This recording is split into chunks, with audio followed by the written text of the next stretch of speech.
안녕하세요. 봄을 기다리던 40대 남자입니다. 여러분은 아버지를 생각하면 어떤 장면이 떠오르시나요? 저는 10살이라는 어린 나이에 지병으로 아버지를 잃었습니다. 그래서인지 아버지란 단어만 들어도 가슴 깊숙한 곳에서부터 아려오는 느낌을 받고는 하죠. 이제는 잊을 때도 되었는데 참 이상하게도 시간이 갈수록 아버지 생각이 더욱 또렷하게 나더군요. 그런데 이런 제게 새로운 아버지가 생겼습니다. 바로 제 장인어른이요. 하지만 어떠한 이유로 제 장인어른은 처가댁에 갖은 구박과 멸시를 받으시는 게 아니겠습니까? 제게는 이름만 불러도 가슴 저린 아버지인데 말이죠. 참, 저는 그때 제 장인어른을 보며 가장의 무게가 이리도 돈 앞에서는 허망한 건가 싶었죠. 그리고 장인어른만 생각하면 화나고 분하고 또 감사한 제 마음을 어디 털어놓을 곳이 없어 이렇게 사연을 적게 되었습니다. 이렇게 오로지 장인어른만 생각하며 작성한 제 사연, 이제부터 시작해 보겠습니다. 저는 앞서 말씀드렸듯이 홀어머니에 저보다 5살이나 어린 여동생을 살피느라 30대 후반의 나이가 되도록 제대로 연애 한번 해보지 못했습니다. 전문대도 겨우 졸업해 학교에서 배운 기술 하나로 생산직 교대 근무 일을 시작했죠. 초반에는 2교대 근무여서 홀어머니와 여동생이랑 제대로 된 시간도 보내지 못했는데 그저 우리 어머니 건강하시고 여동생 그늘 없이 크다 좋은 짝 만나서 시집가기만을 바라며 버티면서 살았던 것 같아요. 그리고 30대 중반쯤 되니 3교대로 바뀌었죠. 여기까지 오기 10년이 넘게 걸렸네요. 이제 좀 여유가 생겨 고등학교 동창회를 가보니 친구들은 그새 다들 결혼하고 본인들 닮은 아이까지 낳아 잘 살고 있더군요. 저만 짝이 없었고요. 갑자기 제 인생이 서러워지려던 찰나 이런 제가 불쌍해 보였는지 친구 한 명이 본인 회사 격리분을 소개해줬죠. 저보다 3살 어렸는데 세상 온갖 풍파 다 맞은 저와 달리 소개받은 여자분은 딱 봐도 밝은 이미지로 같이 있는 것만으로도 제 마음이 풍요로워지는 기분을 느낄 수 있었답니다. 그리고 서로에게 끌렸던 저희는 결혼이라는 큰 결심을 하게 되었죠. 그리고 지금 사연을 적다 보니 문득 떠오른 건데 사실 제 사연의 발단은 처가댁에 처음 인사드리러 간 날부터 예상할 수 있었던 일들이었어요. 처가댁에 인사드리러 가기 전에 아내에게 집안 사정을 들을 수 있었는데 장인어른께서는 직원 30명 정도 일하시는 기업체를 운영하고 계신다고 했어요. 그런데 요즘 회사 사정이 좋지 않아 장모님께서 부쩍 예민해져 계신다고요. 그러니 혹시 장모님 표정이 좋지 않아도 저 때문만은 아니니까 걱정하지 말라면서 말이죠. 아내에게 이런 말을 들으니 괜히 걱정되긴 했지만 별일이야 있겠어 하며 인사를 드리러 갔습니다. 그런데 제 예상과 다르게 첫 식사 자리는 얼음판 위에 밥상을 올려놓은 것처럼 서늘하다 못해 소름 끼칠 정도로 매서운 분위기가 감돌았죠. 이름이 정민수라고 했나? 생산직 일을 한다고? 그게 밥벌인 되나? 네? 아, 네. 이것저것 수당까지 합치면 아니 지희야. 저는 네 아버지를 보고도 이런 남자를 아휴 내가 말을 말아야지. 정말 못하는 말이 없네. 내가 마음에 안 들면 나 하나로 끝내. 왜 우리 집으로 처음 인사 온 사위한테까지 그렇게 막말을 하는 거야? 아 남자가 어느 일이든 책임감 있게 일하면 됐지. 그게 생산직이든 전문직이든 무슨 상관이냔 말이야. 그래 내 말이 그 말이야. 당신이야말로 요즘 평소에 가지고 오는 거 반도 못 가지고 오면서 뭐가 잘났다고 나한테 뭐라 하는 거예요? 책임감이 없는 건 당신이지.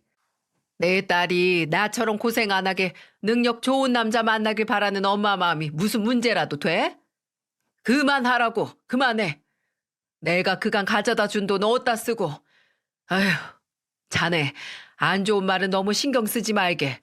우리 가족이 된 걸 환영하네. 일은 한다는 것이 중요한 거지. 자네 3교대 한다고. 교대 근무 힘들다고 들었는데 고생이 많구만. 알아주셔서 감사합니다. 아버님도 사업체 운영하신다고 들었는데 많이 힘드시죠? 사업은 아무나 하는 게 아닌데 정말 대단하세요. 아무나 하는 게 아니기 무슨. 하긴 자네 말이 맞네. 아무나 하는 게 아니니까 저 양반도 말아먹고 있지. 그 정도만 하래도. 장인어른의 말끝마다 딴지를 거는 장모님 덕에 그날 첫 식사는 밥을 먹는 둥 마는 둥 급하게 먹어 체했던 기억이 있습니다. 그리고 장인어른에게 딴지를 거는 건 장모님뿐만이 아니었는데요. 장모 말이 끝나기 무섭게 바로 치고 들어오는 형님과 처남이 그 주인공이었죠. 아내에게는 오빠 동생이 있다고 들었는데 장인어른에게 어떻게 저런 아들들이 있을지 의아할 정도였죠. 아, 아빠는 왜 엄마한테 소리 지르고 그래요? 엄마가 뭐 틀린 말씀하셨어요? 아빠가 원래 저 사업자금 대주기로 하셨는데 갑자기 회사 운영이 어려워졌다면서 그것도 물으셨잖아요. 아빠, 형한테는 사업자금도 대주기로 하셨어요? 저 결혼할 때는 집까지만 해주고 더 이상 아무 지원 없다고 하셨는데 형은 결혼할 때 집도 사주시고 사업자금까지 대주시기로 하셨으면 이거 너무 장남만 편애하시는 거 아니세요? 뭐 임마? 야, 장남이 내가 잘 풀려야 동생들도 잘 풀리는 거지. 그리고 너 내 말 제대로 못 들었냐? 결국은 아빠가 사업자금 대준다는 말 물으셨다고. 아니 이렇게 못 주는 거였으면 말이라도 하지 말지. 아빠는 왜 괜히 사람 기운 빠지게 지키지도 못할 약속을 하신 거예요? 급기야 제가 처음 인사드리러 간 자리에서 형님과 처남은 싸우기까지 하셨죠. 그런데 이야기를 듣다 보니 점점 제가 다 민망할 정도의 말들이 오가더라고요. 점점 장인어른 얼굴색도 안 좋아 보이시고 눈치가 보였던 저는 아내에게 이만 가겠다고 말하려던 찰나 아내가 큰 소리로 이러는 게 아니겠어요? 그만들 좀 해요. 민수 씨 앞에서 창피해 죽겠어요. 아니, 그리고 말이 나와서 말인데 왜 이렇게 아버지 못 잡아먹어서 안달이에요?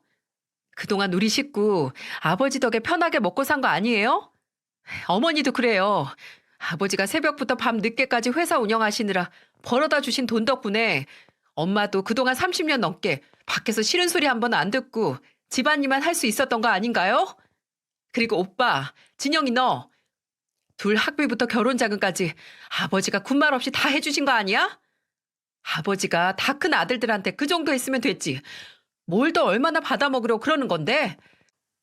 그리고 양심이 있으면 이제 오빠랑 진영이 너 나이 정도 됐으면 아버지 용돈 하시라고 돈도 챙겨드리고 그래야 하는 거 아니야? 용돈 한 번 챙겨드린 적 없으면서 맨날 뭐 얻어먹을 궁리만 하는 주제. 왜 그렇게 말들이 많냔 말이야. 라고 말이죠. 그런데 아내의 이런 말은 처가댁 식구들한테는 씨알도 안 먹힐 소리였는데 글쎄 장남이라는 형님이 아빠라면 당연히 해주는 것들 아냐? 아빠라면 당연히 해줘야지. 아빤 그러려고 나가서 돈 버는 거고 아니야? 지 너도 아빠 돈으로 컸고 결혼도 지금 아빠 없는 돈 긁어다가 할 거면서 왜 인제 와서 너만 아닌 척해? 라고 말을 하는 겁니다.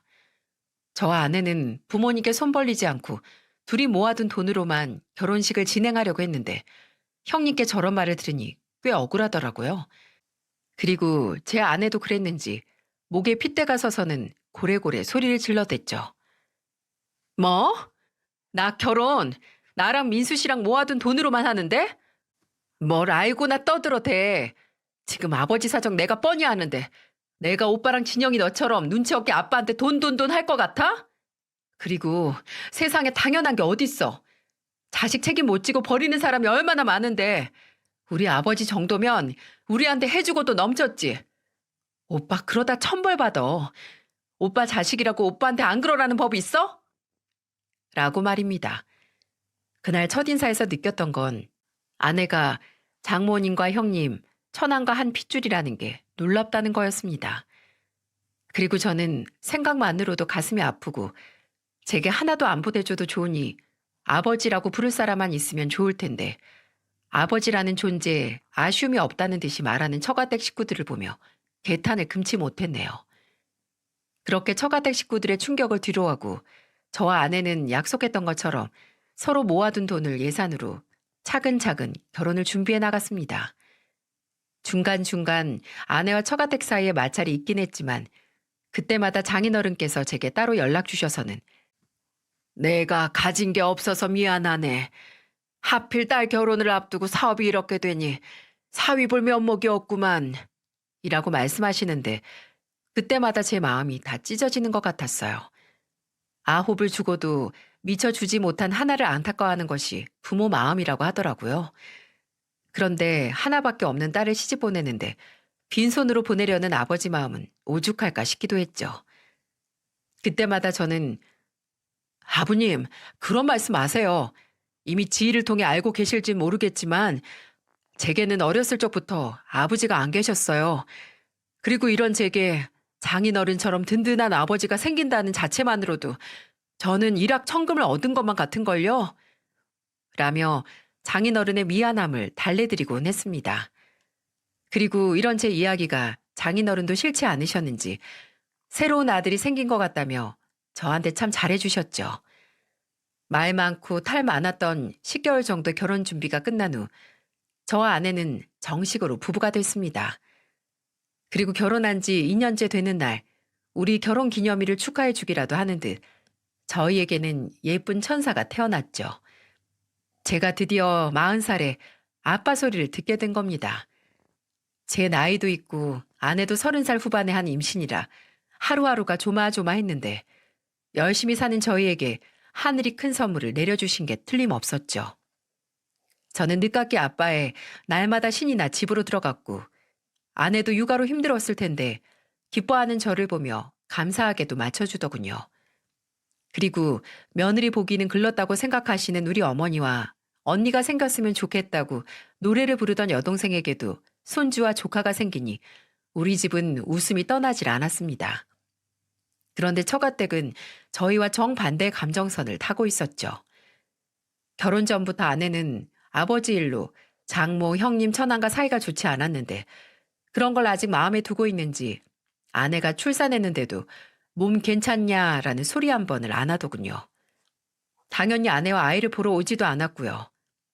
처가댁에서는 유일하게 장인어른만 제왕절개 후 병실에 누워있는 아내를 보러 오셨고 아파하는 아내를 보며 한참 우시다 가셨습니다.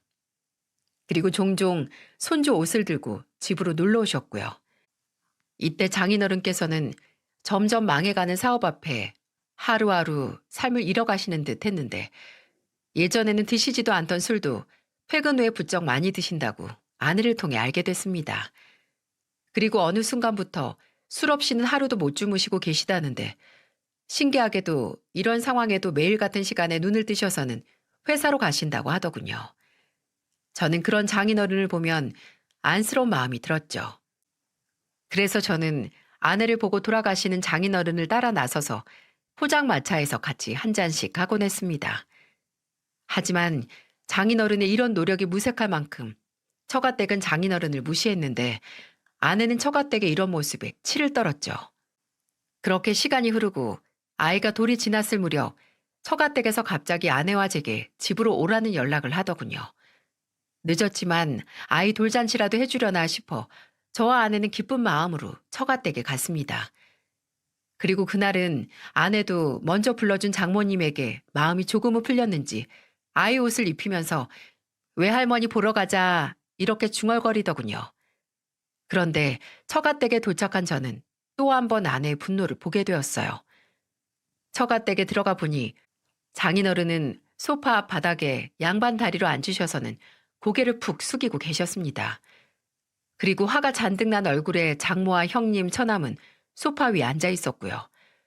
누가 봐도 장인어른이 큰 죄를 지으신 것처럼 보였는데 아무 영문도 몰랐던 저와 아내는 장인어른 옆에 앉았습니다. 예, 지희야. 넌 네 아빠가 무슨 일을 저질렀는지 아니?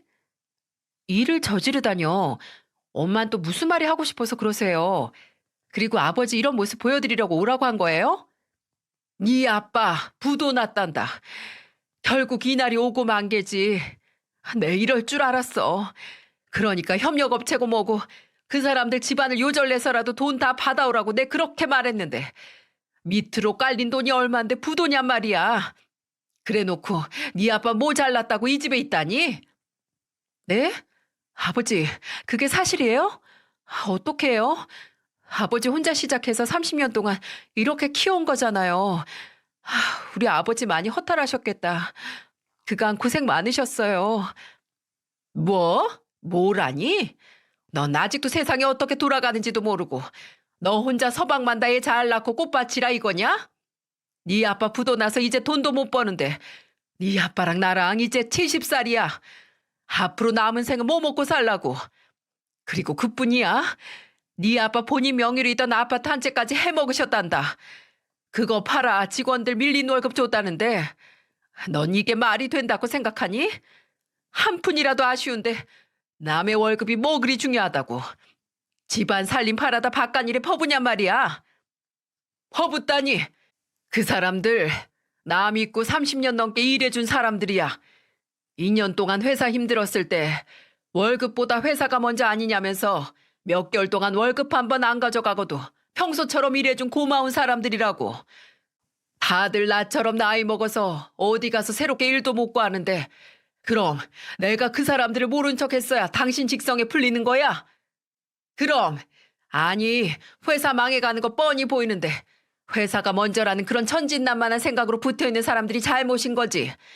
당신이 뭐 한다고 우리 모르게 집을 팔아 그 사람들 인건비를 대주냐 말이야. 당신 눈에는 나랑 애들은 보이지도 않아? 뭐? 천진난만? 그 사람들이 그런 생각해준 덕에 회사가 어려웠는데도 2년 넘게 더 굴러간 거고 그 덕분에 당신 2년이나 넘게 이 집에서 편하게 쉴 수 있었던 거야. 그걸 생각해야지. 어디 그런 몹쓸 말을 입 밖으로 꺼내는 거야? 난 나 믿고 일해준 사람들한테 당연히 줘야 할 월급을 준 거야. 뭐? 아니 그 집이 어디 당신 집이야? 그거 당신이랑 나 저 세상 가면 우리 아들들한테 물려줄 건데 당신 애들 집을 내다 판 거나 다름없다고. 아직도 뭐가 문제인지 모르네. 무슨 소리를 하는 거예요? 그거 아버지가 죽을 둥 살 둥 일하셔서 장만하신 거지. 그리고 아버지 말씀 틀린 게 하나도 없는데 뭐가 문제예요? 그분들 덕분에 어머니가 그간 더 편하게 생활하셨다는 생각은 안 드세요? 그리고 대체 왜 아파트가 당연히 오빠들 거예요? 그건 어머니 것도 아니고 오빠 것도 아니고 진영이 것도 아니고 아버지 거예요. 그럼 그걸 팔아서 뭘 하든 아버지 마음이지. 왜 그거로 아버지를 이 바닥에 앉혀놓고는 죄인 취급을 해요? 야, 지희야. 출가 외인이라고. 넌 결혼했으면 이제 이 집 식구 아닌 거 아니야? 그런데 주제 넘게 왜 우리 집 재산 가지고 왈가왈부야? 착각하나 본데 오늘 널 부른 건 아버지가 이제 수입이 없으시니까 너네라도 어머니 아버지 용돈 좀 챙겨드리라고. 그래서 부른 거야. 듣자 하니 이건 또 무슨 소린가요? 장인어른과 아내를 뺀 처가댁 식구들이 장인어른을 돈 벌어다 주는 기계처럼 생각하는 건 이전부터 느끼고 있었습니다. 그렇지만 장인어른을 믿고 일해준 사람들한테 준 인건비마저 자식한테 물려줄 자산을 처분한 거라며 화를 내는 장모님을 보니 기가 차서 할 말이 없더군요. 그리고 또 형님은 어떻고요? 출가 외인이라며 집 자산에는 관여하지 말라면서 부모는 부양하라니 이게 말이 되는 소린가요? 아내가 제게는 창피하니 절대 나서지 말라 해서 여태껏 참았는데 정말 이번만큼은 못 참겠더군요. 저는 죄인처럼 차가운 바닥에 앉아 계시는 장인어른을 일으켜 세우고 주방 식탁에 있는 의자에 앉혀드렸죠. 그 후에 저는 처가댁 식구들한테 처음으로 화를 냈습니다. 제가 그동안 보고만 있었는데 이건 도저히 못 듣겠네요. 지희 보고 출가 외인이라고 하셨죠? 아니, 출가 외인이라 집 재산에는 말도 못 꺼내게 하면서 왜 돈 나가는 일에는 앞장서라고 하시나요? 장인어른 용돈이요? 네, 저희가 능력 되는 한 얼마든지 드릴 수 있습니다. 그런데 장모님까지는 도저히 못 드리겠네요. 장모님은 형님이랑 처남한테 받으세요. 출가 외인인 지희를 제외하고 이 집에 남자가 둘이나 더 있는데 왜 지희만 다 부담해야 합니까? 그리고 장모님은 언제나 형님이랑 처남 편이시니까 용돈도 두 집안에서 받으세요. 뭐? 아니, 나 요즘 사정 안 좋은 거 자네도 알잖아.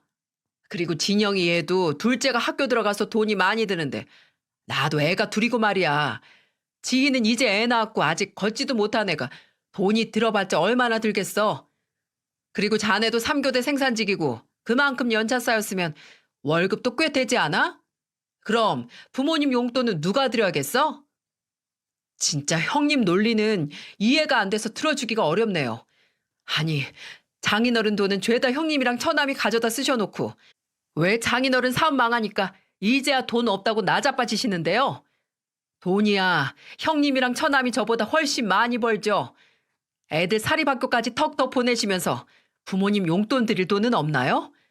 그리고 장인어른이 그동안 학비부터 결혼 자금까지 다 도와주셨다고 들었는데 어떻게 이렇게 부모님 힘들 땐 입을 싹 닫나요? 또 이런 말까지 하긴 그런데 저랑 지인은 장인어른 장모님께 지원받은 돈 하나도 없습니다. 그래도 그간 우리 지 이렇게 이쁘게 키워주시고 제게 시집까지 보내주셨으니 전 그거 하나로도 만족하고 최근 들어야 어려움이 많았지만 우리 지 그늘 하나 없이 제게 보내준 거 전 그거 하나로도 장인어른이 하실 일은 충분히 하셨다고 봅니다. 받은 거 하나 없는 지도 이렇게 장인어른 생각인데 어떻게 돈이란 돈은 죄에다 긁어가진 장모님, 형님, 처남 이 세 분이 장인어른께 이러는지 도저히 모르겠네요. 여러분, 제 말이 틀렸습니까? 아니, 어떻게 그간 받은 것들은 하나도 생각하지 않고 앞으로 더 못해준다고 사람을 이렇게 몰아가는 게 말이나 되는 일입니까? 그리고 등골까지 싹 다 빼줘도 돌아오는 게 이런 거라면 어느 부모가 자식을 위해 희생할까요? 저는 정말 제 자식들이 이러는 모습이 꿈에 나올까 두렵더라고요. 그런데 실제로 몇십 년간 남들 다 가는 해외 한번 나가실 시간도 없이 일하셨다는 장인어른께서 이런 대접을 받고 계시다니 이건 있을 수도 없는 일이라고 생각했죠. 제가 처가댁에서 처음으로 언성을 높이자 장인어른도 놀라셨는지 제게 쫓아와 제 팔을 잡으시더니 같이 나가자고 하시며 저를 문 쪽으로 내모셨습니다. 그런데 그 와중에도 제 뒤통수에 꽂히는 말이 뭐였는지 아시나요? 대접받고 싶으면 나가서 돈 벌어와 돈. 가장이 돈을 벌어와야 가장이지. 아이고 아파트 아까워 죽겠네. 그걸 돈으로 바꿨으면 대체 얼마야 그게. 남편 잘못 만나서 이 나이에 남 퍼주다 내가 죽게 생겼네. 아이고. 장인어른이 아파트를 팔아 직원 월급 준 게 끝까지 아까우셨는지 통고까지 하시는 장모님의 목소리였습니다. 세상에 이 집안이랑은 더 이상 엮이고 싶지 않아 장인어른 등을 잡고 문을 나가려던 순간 돌연 장인어른께서 쓰러지시는 게 아니겠어요? 당황한 저는 장인어른하고 큰소리쳤고 놀란 아내는 다급히 119에 신고했죠. 그런데 이 와중에서도 한동안은 장모와 형님 처남이 쇼하는 거라며 소파에 앉아서 팔짱 끼고 쳐다만 보는데 정말 사람이 아니다 싶었습니다. 그리고 나중에야 심각성을 알았는지 발을 동동 구르긴 하더군요. 병원 응급실로 모신 장인어른은 며칠간 이런저런 검사를 받으시더니 청천벽력 같게도 췌장암 판정을 받으셨어요. 암 중에서도 가장 고통스럽다는 게 췌장암이라는데 말이죠. 병원에서도 이 정도면 꽤 아팠을 거라고 하던데 아내 추측으로는 장인어른이 편찮으셨을 텐데도 회사를 살리기 위해 병원 치료도 안 받고 일하신 것 같다고 하더군요. 장인어른은 내년이면 칠순이신데 노년의 몸으로 끝까지 가족들을 위해 뛰어다녔을 생각을 하니 눈물이 앞을 가렸습니다. 장인어른께서 돈 벌어오라는 처가댁 식구들의 등살에 얼마나 외로우셨을지 감히 상상조차 할 수 없더라고요. 그런데 처가댁의 만행은 이게 끝이 아니었죠. 퇴원하고 집으로 돌아가신 장인어른을 이 엄동설안에 길바닥에 내쫓았다는 겁니다. 하필 장인어른 퇴원일이 제 근무 시간이랑 겹쳤었는데 그래서 아이를 제 어머니께 맡기고 아내 혼자 장인어른을 처가로 모셨습니다. 그리고 퇴근 후 장인어른 퇴원길을 동행하지 못한 게 마음에 걸려 다음날 아내와 처가를 가기로 했죠. 다음날 아침 저는 아내와의 약속대로 장인어른을 뵙기 위해 처가로 갔죠. 그런데 웬걸?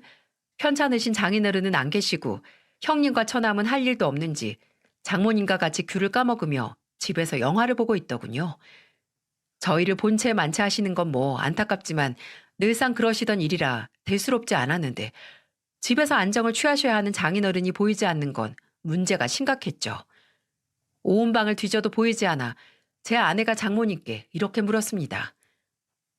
어머니, 아버지는요? 모른다. 아니, 모른다고요? 아니, 아버지 편찮으신데 어디 말도 안 하고 나가신 거예요? 아니, 내가 나가라고 했다. 뭐라고요?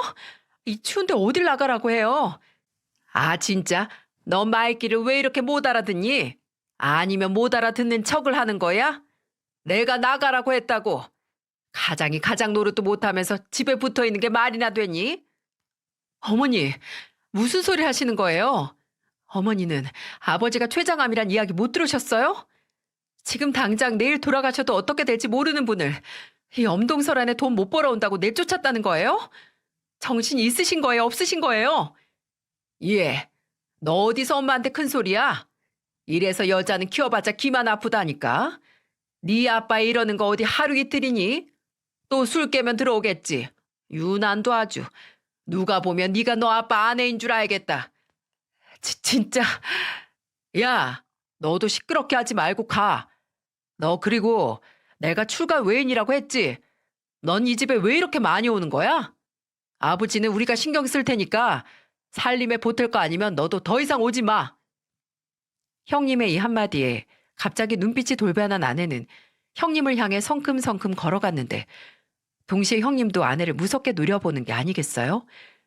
이러다 진짜 무슨 일이라도 날까 싶어 저는 아내 팔을 끌어당기며 상종하지 말자고 말한 뒤 데리고 나왔습니다. 두꺼운 패딩을 입어도 뼛속까지 시린 이 계절에 장인어른은 대체 어디로 가신 걸까요? 밤새 장인어른 핸드폰도 꺼져 있어서 저와 아내의 걱정은 초 단위로 커져만 가고 있었죠. 그렇게 한 사흘이 흘렀을까? 장인어른이 너무도 걱정됐던 저와 아내는 여차하면 처가댁 식구들과 몸싸움까지 할 각오를 하고 처가댁으로 향했어요. 그런데 아니나 다를까 장인어른께서는 여전히 집에 안 계시더군요. 그때 저는 아내가 그렇게 화내는 모습을 처음 봤습니다. 아니, 이 추위 아버지가 며칠 동안 안 들어오셨으면 누구라도 찾아 나섰어야 하는 거 아니냐고요. 제가 틈날 때마다 저희 집 주변이랑 이 집 주변 다 찾아봤는데 아버지 안 계세요. 그럼 지금쯤 무슨 일이 생겨도 생겼을 시간인데 대체 다들 왜 이렇게 태평하냐고요. 내가 집 나가 노인네까지 신경 써야 하니? 제 발로 나가신 게 아니잖아요. 어머니가 내쫓았다면서요. 아버지한테 무슨 일이라도 생기면 그땐 책임지실 거예요? 예, 네 아빠도 우릴 책임 못 졌는데 내가 그 맨날 술 냄새 풀풀 풍기고 곧 죽을 날도 받아놓고 돈도 못 벌어 네 아빠를 왜 책임져야 하는데? 뭐라고요? 진짜 어머니 그러다 천벌 받아요. 어머니 그나마 이 집이라도 있으니까 오빠랑 진영이가 여기서 어머니랑 시간 보내는 거지. 어머니 이 집마저 없으면 오빠랑 진영이가 여기 와 있기는 할 것 같아요? 그땐 아버지도 안 계시겠다.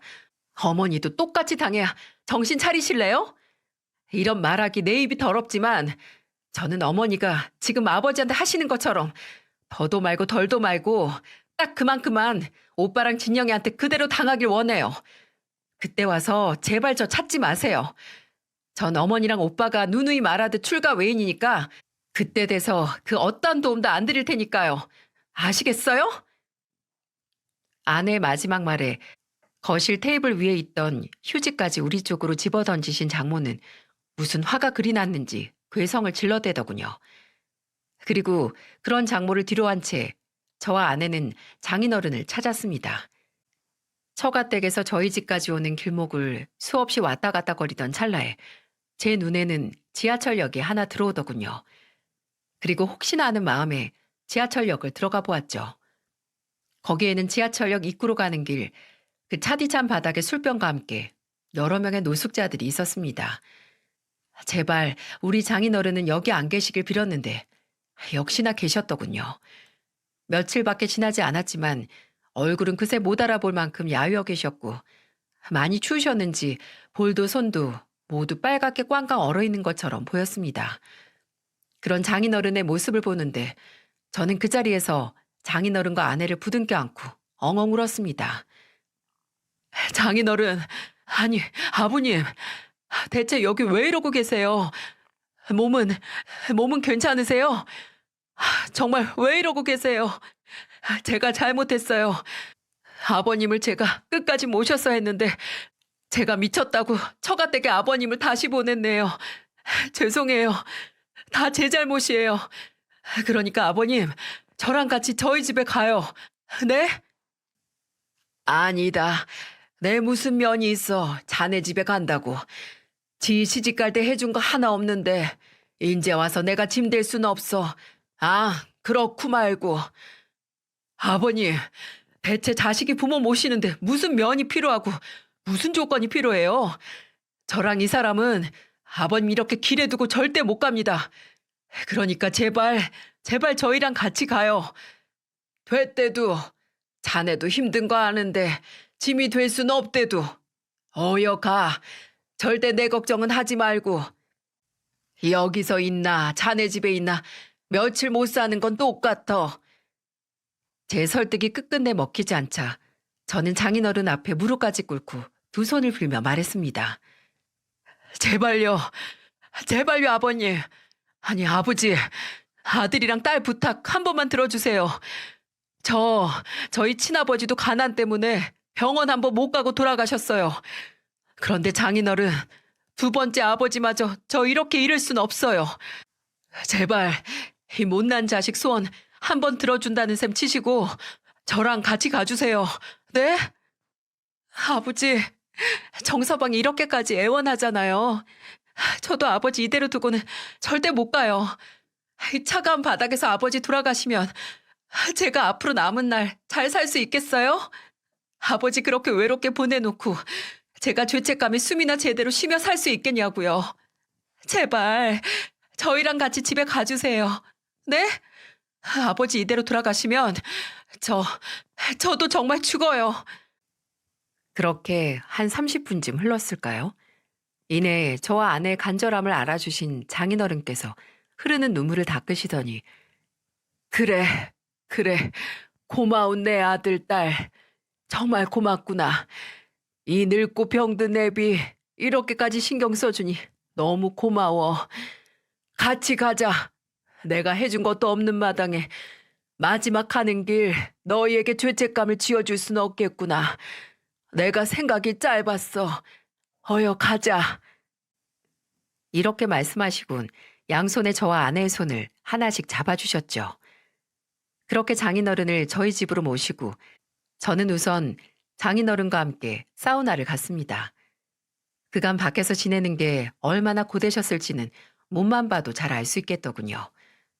동상을 입으셨는지 온몸 곳곳이 빨갛게 얼어 있었고 제법 풍채가 있으셨던 몸은 그간 마음고생과 병으로 인해 뼈가 드러나기 시작했죠.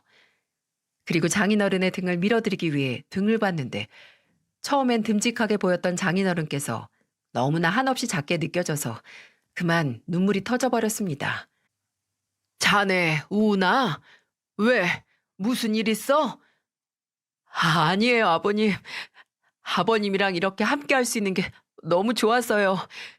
저는 예전에 아버지랑 같이 사우나 가는 친구들이 제일 부러웠는데 이젠 하나도 안 부러워요. 저도 이렇게 아버님이랑 같이 왔으니까요. 그러니까 아버님 최대한 이렇게 저랑 좋은 시간 많이 보내요. 약속해 주실 수 있죠? 자네도 참 덩치만 컸지 아직 어린애구만. 그런 일로 울고 말이야. 그래, 내 생각해보니 처음에 자네한테 아버지가 없단 소리 들었을 때 내가 애비 역할을 더 제대로 해야겠구나. 자네한테 아버지 없던 서름을 내가 다 갚아줘야겠구나 하고 생각했는데 말이야. 내가 바쁘게 지내다 보니 그걸 까먹었어. 이건 내가 참 미안하네. 앞으로 시간이 얼마나 더 있을지 모르겠지만 내 남은 시간은 오로지 정서방 자네 애비로만 살겠네. 괜찮지? 장인어른의 마지막 말에 저는 장인어른 말씀처럼 어린아이가 된 것처럼 감사합니다. 감사해요 아버지. 라고 말하며 펑펑 울어버렸습니다. 그렇게 저는 일주일간 같이 지내며 장인어른과 이발소도 다니고 장인어른 손 발톱도 깎아드리며 지냈습니다. 저는 이렇게 장인어른 가시는 날까지 함께 있고 싶었어요. 하지만 일주일 뒤에는 장인어른의 뜻대로 요양원에서 모시기로 했죠. 요양원을 가시기 직전 저와 함께 사진관에 가서 영정사진도 찍으셨는데 그때 장인어른의 선한 웃음은 아직도 잊을 수가 없을 만큼 생생하게 남아 있습니다. 장인어른의 뜻대로 장인어른을 요양원에 모시긴 했지만 저는 회사에 출퇴근하는 것처럼 요양원을 왔다 갔다 했습니다. 어쩌면 요양원으로 출퇴근했다는 말이 더 정확할 수도 있을 만큼 말입니다. 어느 날 제가 장인어른께서 곤히 잠들고 계실 때 찾아간 적이 있었습니다. 그때 장인어른의 휴대폰 진동 소리가 계속해서 들렸는데 최동철이라는 사람에게 계속 전화가 오는 거였죠. 제가 대신 전화를 받아 사정을 말하니 2시간도 채 되지 않아서 그분이 병원에 오셨습니다. 나이는 장인어른보다 어려 보였는데 문을 열고 들어오시더니 누워있는 장인어른 위에 얼굴을 대고 펑펑 우시는 게 아니겠어요? 놀란 장인어른은 눈을 번쩍 뜨시더니 본인 배 위에 누워있는 분 얼굴을 보고서는 이내 그분 등을 토닥여 주셨죠. 그리고는 이렇게 말씀하셨습니다. 동철이, 자네 왔는가? 내가 자네 못 보고 가는 줄 알고 내심 얼마나 걱정했다고. 형님, 아니 이게 무슨 일입니까? 형님이 왜 이러고 계시느냐 말이에요. 다 제 잘못입니다. 제가 너무 늦게 온 게 죄죠, 죄. 그런 말 하지 말게나. 이렇게 죽을 날 앞둔 나한테 달려와 준 걸로도 내 얼마나 고맙다고. 그래, 몸은 괜찮고.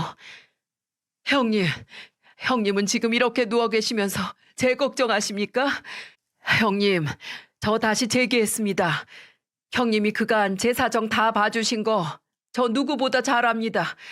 제가 그간 대금을 그렇게 못 드렸는데 독촉 한 번 하지 않으시고 저 정말 형님께 빚 갚으려고 다시 악착같이 일했습니다.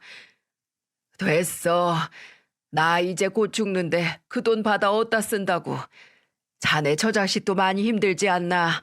이렇게 제기했다는 소식 들은 것만으로도 나는 기쁘네. 형님, 무슨 소리예요? 3억 2천. 형님께 원래 드려야 할 돈 3억에 형님 은혜에는 턱없이 부족하지만 이자 2천만 원 해서 3억 2천 준비했습니다. 제발 받아주세요. 제가 이거 갚으려고 얼마나 노력했게요. 이 노력이 결실 맺으려면 형님이 이 돈 받아주셔야 합니다. 자네 정말 이 늙고 병든 나한테 이렇게 찾아주는 것도 고마운데 은혜라니. 자네 뜻이 정 그렇다면 내 고맙게 받을세. 고생 많았네. 형님. 나중에 장인어른께 들으니 장인어른께서는 여러 협력업체랑 같이 일을 했는데 협력업체들이 줄도산하는 바람에 못 받은 미수금이 꽤 된다고 하셨어요. 그리고 그중 한 분이 오늘 찾아오셨던 건데 본인과는 20년 넘게 같이 일한 사람이라고 하셨죠. 요즘같이 힘든 시기에 빚을 갚기 위해 다시 재기하셨다는 장인어른의 동생분을 보고 저희 장인어른께서 사업을 운영하실 때 어떤 마음가짐을 가지고 하셨는지 알 수 있었어요. 또 본인의 아파트를 팔아 직원들 밀린 월급을 처리해 줬을 때 장인어른의 심정이 어떠셨을지 안타깝더군요. 그리고 그런 장인어른을 보며 참 본받을 부분이 많다는 생각을 했습니다. 그런데 병실에는 이런 고마운 분만 찾아왔던 건 아니었는데 바로 두말하면 입 아픈 처가댁 식구들이었죠. 최동철이라고 장인어른의 동생분이 다녀간 다음 날 장모님과 형님, 처남이 요양원에 찾아왔습니다. 그때 제가 있었는데 역시나 이 세 모자는 변함이 없더군요. 밀린 미수금은 좀 회수했어? 이제 진짜 얼마 안 남았잖아. 아빠, 나 진짜 이번 사업은 100% 성공할 수 있어요. 그러니까 미수금 받은 거 있으면 어디 숨기지 말고 나 줘요. 알겠죠? 혹시 보험금 이런 거 있음 그것도 미리 받는 사람 바꿔놔야. 형, 이제 아버지 보험금까지 다 형 거로 만들 작정이야? 아빠 그간 형한테는 많이 해줬으니까 남은 건 다 줘요. 알겠죠? 이러는데 더는 참을 수가 없더라고요. 다들 나가세요. 장인어른 옆에는 제가 끝까지 있을 겁니다. 그러니 당신들은 더 이상 장인어른 옆에 오지도 마세요. 어떻게 요양원까지 오셔서 그런 말씀을 하십니까? 정말 이젠 더 이상 사람으로도 보이지 않는군요. 혹여 제 아이한테 이런 돈밖에 모르는 저지린 피가 섞였을까 걱정이고요. 그러니 저도 세 분과는 아예 연 끊는 걸로 하겠습니다. 아내도 마찬가지일 거고요. 앞으로 다시는 이곳 출입하지 마세요. 아시겠어요? 라고 말하고 저는 그 세 명을 요양원 출입문까지 강하게 내몰아 버렸어요. 그때 요양원으로 아내가 들어오고 있었는데 제가 아까 이야기를 하니 아내도 처가 식구들을 밖으로 몰더군요. 여러분, 이 새 모자가 장인어른이 요양원에 계시는 동안 몇 번 온 줄 아십니까? 장인어른이 요양원에 8개월을 계셨는데 마지막 남은 한 달쯤에 딱 한 번 와서는 저런 말을 짓거린 겁니다. 그리고 마지막 새 모자가 다녀간 후로 장인어른의 건강은 급격히 나빠지시더니 채 한 달도 살지 못하고 돌아가셨습니다. 마지막 가시는 순간까지 장인어른은 제게 애비 노릇을 더 많은 시간 해주지 못해 미안하구나. 내 딸 지희, 세상 둘도 없는 착한 딸, 부디 오랫도록 영원히 품어주게. 그리고 내 남은 시간 자네와 함께여서 그간 살아왔던 시간들보다 더 행복하게 보낼 수 있었네. 평생 일밖에 모르는 사람이었던 내가 자네 덕에 이렇게 편한 요양원에서 자네랑 지희 그리고 예쁜 손주 보며 편히 지내다 가네. 모든 게 자네 덕이야. 내 하늘 가서 자네 아버지 만나거든. 자네 참 잘 컸다고. 내 생에 시간이 더 있었다면 그 남은 시간은 온통 사위자랑만 하다 보내며 가고 싶을 정도라고. 내 자네 칭찬 많이 해줄게. 그러니 더는 죄책감 갖지 말고 행복한 가정 꾸리며 잘 지내라고. 끝까지 고마운 내 사위 덕분에 라며 유언을 남기셨죠. 장인어른이 가시던 그 순간 저랑 아내는 눈 감은 장인어른을 껴안고 얼마나 울었는지 모릅니다. 제게는 고작 8개월이라는 시간 동안밖에 할 수 없었던 효도였지만 장인어른의 마지막 말씀은 제가 살아가는 동안 늘 느낄 수 있는 따뜻함이었죠. 그렇게 장인어른이 돌아가시고 얼마 후 제게 장인어른 후배분한테 연락이 왔습니다. 그리고 그분이 해주신 이야기에 저랑 아내는 또 한 번 눈물을 흘리고 말았죠. 장인어른께서는 돌아가시기 전에 후배분께 변호사 한 분을 소개해달라고 부탁하셨다고 했습니다. 이유는 저희에게 남길 유언장 작성 때문이었죠. 장인어른은 변호사를 통해 본인이 가지고 있는 예금 계좌의 모든 돈을 아내와 제게 남긴다고 유언의 뜻을 밝히셨고 변호사는 그 뜻을 받아 자필 증서, 녹음, 공정 증서의 형태로 작성했다고 하셨습니다. 그리고 증인으로 본인과 본인 아내가 나섰다면서요. 세상에 저 아내는 정말 꿈에도 몰랐던 일이었습니다. 마지막 가시는 길까지 애비 노릇을 못 해주셨다면서 슬퍼하셨는데 편찮으신 몸을 이끌고 유언장까지 작성했을 거라고는 상상도 하지 못했거든요. 가시는 길 장례 준비 때 형편이 어려워 좋은 것들로 해드리지 못해 장례가 끝난 후에도 한참을 슬퍼했는데 돌아가신 장인어른의 선물을 받으니 죄송한 마음에 한없이 눈물이 흐르더군요. 그리고 이 와중에 저희가 3억 2천이라는 돈을 물려받은 거란 처가댁이 제가 일하는 곳까지 찾아와 행패를 부렸지만 장인어른이 꼼꼼하게 준비하신 덕에 아무 탈 없이 지나갈 수 있었습니다. 그 당시 저와 아내는 보증금 3천만 원에 다달이 60만 원 정도 내는 월세로 살고 있었는데 이제는 장인어른 덕분에 제대로 된 보금자리를 얻게 되었습니다. 그리고 아내가 아이 때문에 갑자기 일을 그만두면서 생활 형편이 어려워 아이에게 좋은 것을 해주지 못해 미안했는데 그 미안함도 조금씩 덜고 있고요. 장인어른은 가시기 전에 저희 때문에 편하게 지내며 간다고 하셨는데 장인어른이 떠나시고 난 후에는 저희가 장인어른 덕을 보고 있게 되었죠.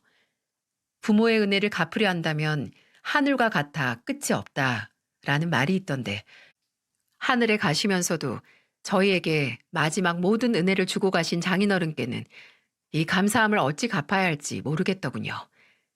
그러다 우연히 사연투브를 알게 되었는데 문득 하늘에 계시는 제 아버지께 제 자랑을 마음껏 하겠다는 장인어른의 말씀대로 저도 많은 이들에게 저희 장인어른 이야기를 하면 혹시나 장인어른께서도 듣지 않으실까 하는 생각이 들더군요. 장인어른은 추운 겨울을 제일 싫어하시고 겨울을 지나서 날이 따뜻해지는 봄을 제일 좋아하신다고 하셨던 적이 있어요. 그래서 저는 사연을 보낼 날만 기다리다가 봄을 좋아하는 사람이면 많은 이들이 좋아할 벚꽃이 만개할 때쯤에 용기 내어 이렇게 사연을 보냅니다. 저희 장인어른께서도 좋아하시는 계절에 내 이야기를 들으실 수 있게 사연투부 구독자 여러분들께서도 제 사연에 대한 많은 공감 부탁드립니다. 제 긴 이야기를 들어주셔서 감사합니다.